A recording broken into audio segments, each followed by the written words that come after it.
राजधानी दिल्ली में जहां दिन रात हजारों गाड़ियां दौड़ती हैं, लेकिन इन्हीं सड़कों पर कुछ बाइकर्स ऐसे भी हैं जो कानून को नहीं सिर्फ अपने चलाते हैं। तेज आवाज, खतरनाक स्टंट और चोरी की बाइकें, इन सब से निपटने के लिए दिल्ली पुलिस ने शुरू किया है ऑपरेशन बुलेट। इस ऑपरेशन के तहत मोटरसाइकिल चोरी, अवैध स्टंटबाजी और मॉडिफाइड साइलेंसर के उत्पन्न होने वाले शोर को नियंत्रित करना जो है दिल्ली पुलिस का अहम हिस्सा है। इस अभियान का मुख्य फोकस था रॉयल इनफील्ड बुलेट जैसी बाइकों के मॉडिफाइड साइलेंसर जो तेज आवाज करते हैं और सड़क पर स्टंट करने वाले बाइकर।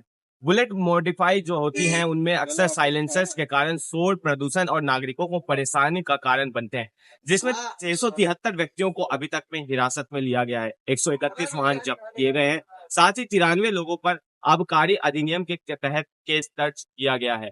बहरहाल, और सिर्फ एक दिन में 35 बाइकर्स के खिलाफ केस दर्ज किया गया, जो कि दिल्ली पुलिस की एक बड़ी कामयाबी है। तेज आवाज और स्टंटबाजी करते हुए पकड़े गए युवक। पुलिस उपायुक्त ने बताया कि अभियान के तहत 35 बाइक सवारों पर मोटर वाहन अधिनियम की अलग अलग धाराओं का उल्लंघन करने के लिए केस दर्ज किया गया है। ये अपराधी अवैध रूप से साइलेंसर का इस्तेमाल करते थे, जिसमें बहुत तेज आवाज निकलती थी और अक्सर भीड़ भाड़ वाले इलाकों में पटाखे बजाना और ऐसे तमाम जो स्टंटबाजी हैं वो किया करते थे।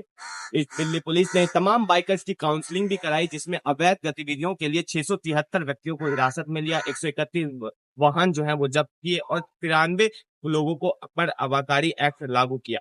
साथ ही साथ आपको बता दें कि दिल्ली पुलिस ने ऑपरेशन बुलेट में अपराधियों तक पहुंचने की कार्रवाई को सफल बनाने के लिए कई स्तरों पर खुफिया रणनीति भी अपनाई है। गुप्त मुखबिरों का इस्तेमाल जो है इस मुहिम में किया गया। पुलिस ने विश्वसनीय मुखबिर तंत्र का सहारा लिया, जिसने बाइक चोरों और अवैध साइलेंसर लगाने वालों की पहचान की गई। सीसीटीवी निगरानी और डिजिटल एनालिसिस की गई। चोरी की बाइकों के मूवमेंट को ट्रैक करने के लिए सीसीटीवी कैमरे की मदद ली गई। बाइक चोरों के हॉटस्पॉट एरिया पहले से ही चिन्हित किए गए थे। सोशल मीडिया मॉनिटरिंग भी जो है इस मुहिम के द्वारा की गई, जैसे कि इंस्टाग्राम और यूट्यूब जैसे प्लेटफॉर्म पर स्टंट वीडियो डालने वालों पर निगरानी रखी गई। ऐसे कई बाइकर्स की पहचान हुई है जिन पर मुहिम का जो है असर हुआ। पुलिस टीमों का विभाजन हुआ, जिसमें जमीनी स्तर पर लागू करने के लिए अलग अलग पुलिस के द्वारा टीम बनाई गई। ट्रैफिक पुलिस, लोकल थाने और क्राइम ब्रांच का एक संयुक्त एक्शन था। जीपीएस ट्रैकिंग और डेटा इंटेलिजेंस, कुछ मामलों में चोरी की बाइकों में लगे जीपीएस या चोरी के बाद इस्तेमाल हुए पेट्रोल पंप ट्रांजैक्शन से लोकेशन निकाली गई। पर सवाल ये है, इस मुहिम में दिल्ली वासियों को कितना लाभ मिला? तो चलिए इसके बारे में बात करते हैं। दिल्ली वासियों को शांति और शोर प्रदूषण में कमी मिली। मॉडिफाइड साइलेंसर से होने वाले भयानक शोर से खासकर बुजुर्ग, छोटे बच्चे और बीमार लोगों को राहत मिली। रात में तेज आवाज की बाइकें कम होने से नींद में बाधा नहीं होना, मानसिक तनाव में भी कमी आई है। सड़क सुरक्षा में जो है वो भी सुधार आया है। सड़क पर स्टंट करने वाले युवाओं को शिकंजा कसने के लिए आम वाहन चालकों की सुरक्षा जो है वो भी बढ़ी है।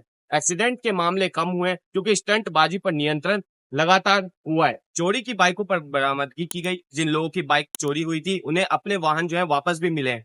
आम जनता में विश्वास बढ़ा है। दिल्ली पुलिस के लिए कार्रवाई की गई है और अपराधियों को सजा दी गई है।